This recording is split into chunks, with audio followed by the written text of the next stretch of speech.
gets in some type of accident is probably the number one concern that you have as a parent. I'd have to say drugs. Other people, strangers. Victoria Fife is like many other parents playing with her daughter at the park.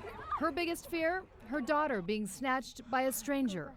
You just have to keep an eye out on your own kids, and you want to make sure they're safe. But is it safer to be at the park than to drive to it? Victoria wasn't as concerned with the possibility of getting into a car accident. It doesn't really scare me a lot. As long as I'm driving carefully myself, then I feel like I'll be okay. But surveys from the Mayo Clinic and the Centers for Disease Control and Prevention paint a different picture for what may threaten Victoria's daughter before the age of 18.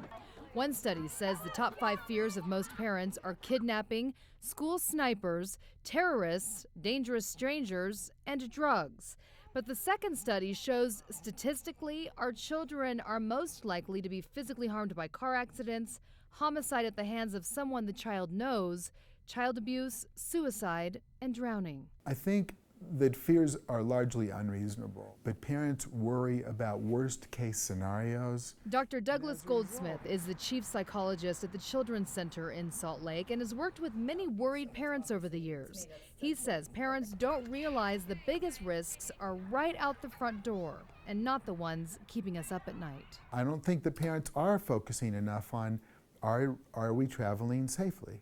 Have we taken things out of the car that can become projectiles and hurt us? Are we driving without distraction? Goldsmith says we tend to focus on the worst case scenarios to make sure they never happen, even though they're not very likely.